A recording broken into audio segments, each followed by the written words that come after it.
ಮೂಡ ಹಗರಣ ವಿಚಾರಕ್ಕೆ ಸಂಬಂಧಪಟ್ಟಂತೆ ಮೈಸೂರಿನ ಮಾಜಿ ಸಂಸದ ಪ್ರತಾಪ್ ಸಿಂಹ ಕೊನೆಗೂ ಮೌನ ಮುರಿದಿದ್ದಾರೆ. ಮುಖ್ಯಮಂತ್ರಿಗಳಿಗೆ ಇದೊಂದು ರೀತಿಯಲ್ಲಿ ಸೈದ್ಧಾಂತಿಕ ಸವಾಲು. ಅವರ ವಿರುದ್ಧವಾಗಿ ಆರೋಪ ಕೇಳೋಕೆ ಸಿಕ್ಕಾಗ ಸೈಟನ್ನು ವಾಪಸ್ ಕೊಡುವ ಔದಾರ್ಯತೆಯನ್ನು ತೋರಿಸ್ತಾರೆ ಅಂತ ಅನ್ಕೊಂಡಿದ್ದೆ. ಆದರೆ 62 ಕೋಟಿ ಕೇಳಿರೋದು ಬಹಳ ಬೇಸರವನ್ನ ತರಿಸಿದೆ ಅಂತ ಹೇಳಿ ಪ್ರತಿಕ್ರಿಯೆ ನೀಡಿದ್ದಾರೆ ಪ್ರತಾಪ್ ಸಿಂಹ. ಕೇವಲ ಇಷ್ಟೇ ಅಲ್ಲ, ಖುದ್ದು ಪ್ರತಾಪ್ ಸಿಂಹ ಅವರ ಮಾತಿದು. ಬಿಜೆಪಿಯ ಮಾಜಿ ಸಂಸದ ಪ್ರತಾಪ್ ಸಿಂಹ ಅವರ ಮಾತು. ಬಿಜೆಪಿ ಆಡಳಿತದ ಕಾಲದಲ್ಲೂ ಮಣ್ಣು ತಿನ್ನೋ ಕೆಲಸ ಆಗಿದೆ. ಹೇಳ್ತಿರೋದು ಯಾರು? ಪ್ರತಾಪ್ ಸಿಂಹ ಅವರು. ಎಲ್ಲವನ್ನು ಸೇರಿಸಿ ತನಿಖೆ ಮಾಡಿಸಬೇಕಿತ್ತು ಅನ್ನೋದು ಸ್ವಪಕ್ಷದವರ ಬಗ್ಗೆಯೇ ಪ್ರತಾಪ್ ಸಿಂಹ ಅವರು ಆಡ್ತಿರುವ ಮಾತು. ಕೇವಲ ಮುಖ್ಯಮಂತ್ರಿಗಳ ಬಗ್ಗೆ ಮಾತ್ರ ರಿಯಾಕ್ಟ್ ಮಾಡಿಲ್ಲ, ತಮ್ಮದೇ ಪಕ್ಷದವರ ಬಗ್ಗೆ ಕೂಡ ಪ್ರಶ್ನೆ ಎತ್ತಿದ್ದಾರೆ ಸಂಸದ ಪ್ರತಾಪ್ ಸಿಂಹ, ಮಾಜಿ ಸಂಸದ ಪ್ರತಾಪ್ ಸಿಂಹ. ಕೂಡ ಮನಸ್ಸಾಗ್ತಿರ್ಲಿಲ್ಲ. ನಂದೇನಿದ್ರು ಕೂಡ ಸಿದ್ದರಾಮಯ್ಯನವರು ಅಥವಾ ಯಾರೇ ಆಗಲಿ ನಂದು ಸೈದ್ಧಾಂತಿಕವಾಗಿ ಮತ್ತು ಧಾರ್ಮಿಕವಾಗಿ ಕೆಲವು ಅವರ ನಿಲುವುಗಳ ಬಗ್ಗೆ ನನ್ನ ವಿರೋಧ ಇತ್ತು. ಆದರೆ ಸಿದ್ದರಾಮಯ್ಯನವ್ರನ್ನ ನಾನು ಯಾವತ್ತೂ ಕೂಡ ಈ ಭ್ರಷ್ಟಾಚಾರದ ದುರ್ಬೀನಿನಿಂದ ನೋಡಿರಲಿಲ್ಲ. ಯಾಕಂದರೆ ನಾನು ಕೂಡ ನನ್ನ ಸೀಮಿತ ರಾಜಕೀಯ ಅನುಭವದಲ್ಲಿ ಕಳೆದ ಒಂದು 20-25 ವರ್ಷಗಳನ್ನು ನೋಡ್ಕೊಂಡು ಬಂದರೆ ಸಿದ್ದರಾಮಯ್ಯನವರು ಯಾವುದೇ ಕಳಂಕಗಳನ್ನು ಅಂಟಿಸ್ಕೊಂಡಿರಲಿಲ್ಲ. ಅವರೇನಿದ್ರು ನಮಗೂ ಅವ್ರಿಗೂ ಜಗಳಗಳು ಯುದ್ಧಗಳಾಗ್ತಾಯಿದ್ರೆ ಅದು ಸೈದ್ಧಾಂತಿಕವಾಗಿತ್ತು. ನಾನು ಅವ್ರನ್ನ ಕರಪ್ಟ್ ಅಂತ ಹೇಳಲಿಕ್ಕೆ ನನಗೆ ಯಾವಾಗಲೂ ಕೂಡ ಮನಸ್ಸಾಗ್ತಿರ್ಲಿಲ್ಲ.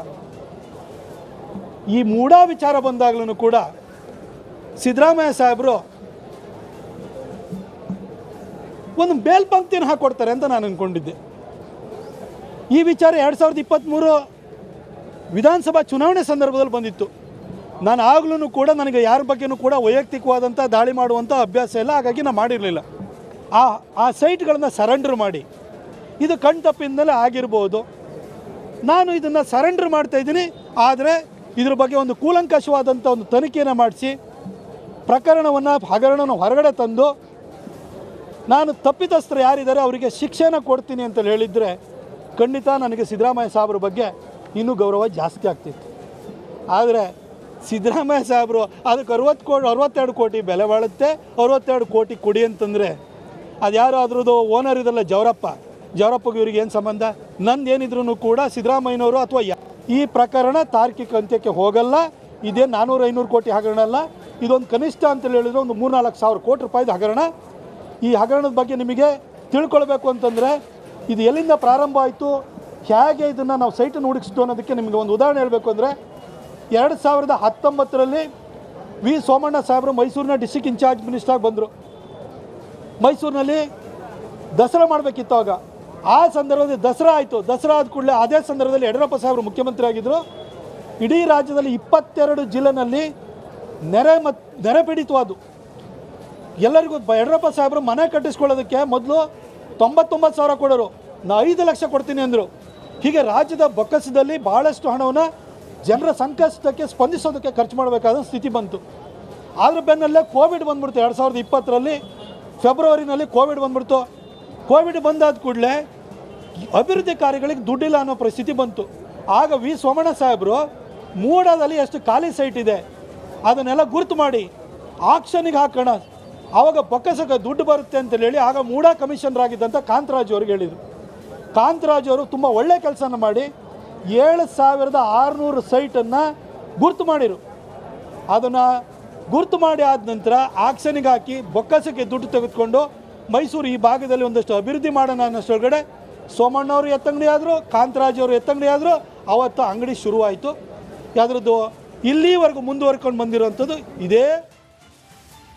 ಮತ್ತಷ್ಟು ಡೀಟೇಲ್ಸ್ ನಮ್ಮ ಮೈಸೂರು ಪ್ರತಿನಿಧಿ ವಿನೋದ್ ನೀಡ್ತಾ ಹೋಗ್ತಾರೆ. ವಿನೋದ್, ಸಿದ್ದರಾಮಯ್ಯ ಅವರ ಬಗ್ಗೆ ಆರೋಪ ಸರಿಯೇ, ಆದರೆ ಸ್ವಪಕ್ಷದವ್ರ ಮೇಲೂ ಕೂಡ ಸಿಡಿದೆದ್ದಿದ್ದಾರೆ ಪ್ರತಾಪ್ ಸಿಂಹ.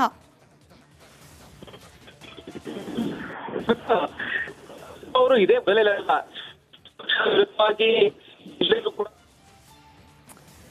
ಸಂಪರ್ಕ ಸಾಧ್ಯವಾಗ್ತಾ ಇಲ್ಲ. ಈಗಷ್ಟೇ ಪ್ರತಾಪ್ ಸಿಂಹ ಅವರ ಹೇಳಿಕೆಯನ್ನ ನಾವು ಗಮನಿಸಿದ್ವಿ.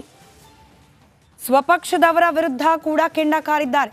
ಬಿಜೆಪಿ ಅವಧಿಯಲ್ಲೂ ಕೂಡ ಒಂದಷ್ಟು ಮಣ್ಣು ತಿನ್ನೋ ಕೆಲಸ ಹೋಗಿದೆ. ಎಲ್ಲವನ್ನ ಕೂಡ ಸೇರಿಸಿ ತನಿಖೆಯನ್ನ ಮಾಡಿಸಬೇಕು ಅಂತ ಹೇಳಿ ತಿಳಿಸಿದ್ದಾರೆ ಪ್ರತಾಪ್ ಸಿಂಹ.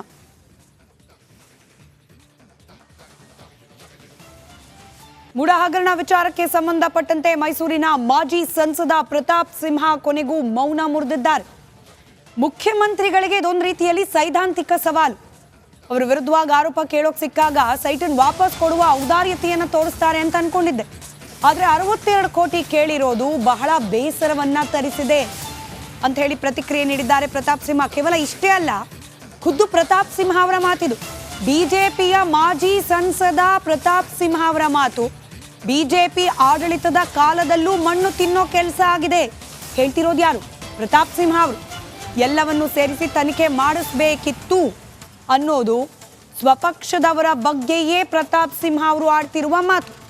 ಕೇವಲ ಮುಖ್ಯಮಂತ್ರಿಗಳ ಬಗ್ಗೆ ಮಾತ್ರ ರಿಯಾಕ್ಟ್ ಮಾಡಿಲ್ಲ, ತಮ್ಮದೇ ಪಕ್ಷದವರ ಬಗ್ಗೆ ಕೂಡ ಪ್ರಶ್ನೆ ಎತ್ತಿದ್ದಾರೆ ಸಂಸದ ಪ್ರತಾಪ್ ಸಿಂಹ, ಮಾಜಿ ಸಂಸದ ಪ್ರತಾಪ್ ಸಿಂಹ. ಕೂಡ ಮನಸ್ಸಾಗ್ತಿರ್ಲಿಲ್ಲ. ನಂದೇನಿದ್ರು ಕೂಡ ಸಿದ್ದರಾಮಯ್ಯನವರು ಅಥವಾ ಯಾರೇ ಆಗಲಿ ನಂದು ಸೈದ್ಧಾಂತಿಕವಾಗಿ ಮತ್ತು ಧಾರ್ಮಿಕವಾಗಿ ಕೆಲವು ಅವರ ನಿಲುವುಗಳ ಬಗ್ಗೆ ನನ್ನ ವಿರೋಧ ಇತ್ತು. ಆದರೆ ಸಿದ್ದರಾಮಯ್ಯನವ್ರನ್ನ ನಾನು ಯಾವತ್ತೂ ಕೂಡ ಈ ಭ್ರಷ್ಟಾಚಾರದ ದುರ್ಬೀನಿನಿಂದ ನೋಡಿರಲಿಲ್ಲ. ಯಾಕಂದರೆ ನಾನು ಕೂಡ ನನ್ನ ಸೀಮಿತ ರಾಜಕೀಯ ಅನುಭವದಲ್ಲಿ ಕಳೆದ ಒಂದು 20-25 ವರ್ಷಗಳನ್ನು ನೋಡ್ಕೊಂಡು ಬಂದರೆ ಸಿದ್ದರಾಮಯ್ಯನವರು ಯಾವುದೇ ಕಳಂಕಗಳನ್ನು ಅಂಟಿಸ್ಕೊಂಡಿರಲಿಲ್ಲ. ಅವರೇನಿದ್ರು ನಮಗೂ ಅವ್ರಿಗೂ ಜಗಳಗಳು ಯುದ್ಧಗಳಾಗ್ತಾಯಿದ್ರೆ ಅದು ಸೈದ್ಧಾಂತಿಕವಾಗಿತ್ತು. ನಾನು ಅವ್ರನ್ನ ಕರಪ್ಟ್ ಅಂತ ಹೇಳಲಿಕ್ಕೆ ನನಗೆ ಯಾವಾಗಲೂ ಕೂಡ ಮನಸ್ಸಾಗ್ತಿರ್ಲಿಲ್ಲ. ಈ ಮೂಡ ವಿಚಾರ ಬಂದಾಗಲೂ ಕೂಡ ಸಿದ್ದರಾಮಯ್ಯ ಸಾಹೇಬರು ಒಂದು ಮೇಲ್ಪಂಕ್ತಿಯನ್ನು ಹಾಕ್ಕೊಡ್ತಾರೆ ಅಂತ ನಾನು ಅಂದ್ಕೊಂಡಿದ್ದೆ. ಈ ವಿಚಾರ 2023 ವಿಧಾನಸಭಾ ಚುನಾವಣೆ ಸಂದರ್ಭದಲ್ಲಿ ಬಂದಿತ್ತು.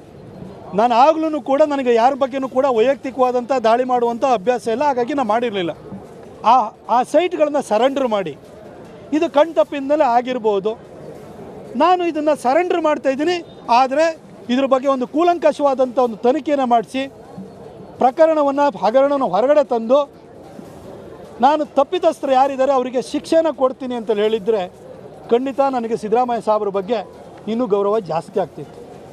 ಆದರೆ ಸಿದ್ದರಾಮಯ್ಯ ಸಾಹೇಬರು ಅದಕ್ಕೆ 62 ಕೋಟಿ ಬೆಲೆ ಬಾಳುತ್ತೆ, 62 ಕೋಟಿ ಕೊಡಿ ಅಂತಂದರೆ ಅದು ಯಾರು ಅದ್ರದ್ದು ಓನರ್ ಇದಲ್ಲ ಜವರಪ್ಪಗೆ ಇವ್ರಿಗೆ ಏನು ಸಂಬಂಧ? ನಂದೇನಿದ್ರು ಕೂಡ ಸಿದ್ದರಾಮಯ್ಯನವರು ಅಥವಾ ಈ ಪ್ರಕರಣ ತಾರ್ಕಿಕ ಅಂತ್ಯಕ್ಕೆ ಹೋಗಲ್ಲ. ಇದೇ 400-500 ಕೋಟಿ ಹಗರಣ ಅಲ್ಲ, ಇದೊಂದು ಕನಿಷ್ಠ ಅಂತೇಳಿ ಹೇಳಿದ್ರೆ ಒಂದು 3-4 ಸಾವಿರ ಕೋಟಿ ರೂಪಾಯಿದ ಹಗರಣ.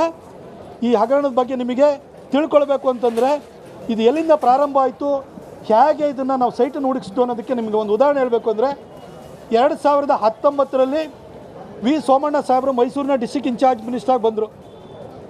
ಮೈಸೂರಿನಲ್ಲಿ ದಸರಾ ಮಾಡಬೇಕಿತ್ತು. ಆಗ ಆ ಸಂದರ್ಭದಲ್ಲಿ ದಸರಾ ಆಯಿತು. ದಸರಾ ಆದ ಕೂಡಲೇ ಅದೇ ಸಂದರ್ಭದಲ್ಲಿ ಯಡಿಯೂರಪ್ಪ ಸಾಹೇಬರು ಮುಖ್ಯಮಂತ್ರಿ ಆಗಿದ್ದರು.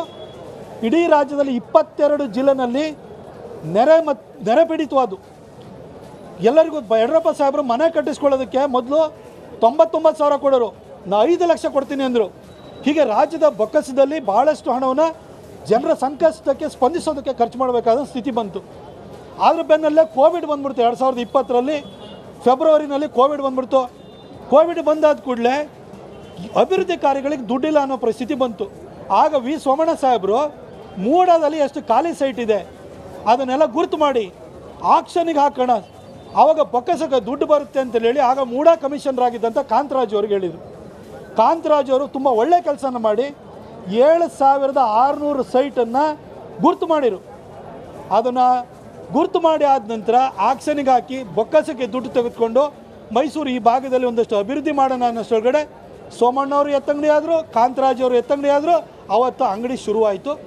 ಯಾವುದ್ರದ್ದು ಇಲ್ಲಿವರೆಗೂ ಮುಂದುವರ್ಕೊಂಡು ಬಂದಿರುವಂಥದ್ದು ಇದೇ. ಮತ್ತಷ್ಟು ಡೀಟೇಲ್ಸ್ ನಮ್ಮ ಮೈಸೂರು ಪ್ರತಿನಿಧಿ ವಿನೋದ್ ನೀಡ್ತಾ ಹೋಗ್ತಾರೆ. ವಿನೋದ್, ಸಿದ್ದರಾಮಯ್ಯವರ ಬಗ್ಗೆ ಆರೋಪ ಸರಿಯೇ, ಆದರೆ ಸ್ವಪಕ್ಷದವ್ರ ಮೇಲೂ ಕೂಡ ಸಿಡಿದೆದ್ದಿದ್ದಾರೆ ಪ್ರತಾಪ್ ಸಿಂಹ.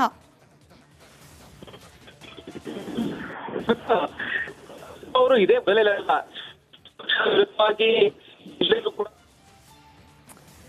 ಸಂಪರ್ಕ ಸಾಧ್ಯವಾಗ್ತಾ ಇಲ್ಲ. ಈಗಷ್ಟೇ ಪ್ರತಾಪ್ ಸಿಂಹ ಅವರ ಹೇಳಿಕೆಯನ್ನ ನಾವು ಗಮನಿಸಿದ್ವಿ.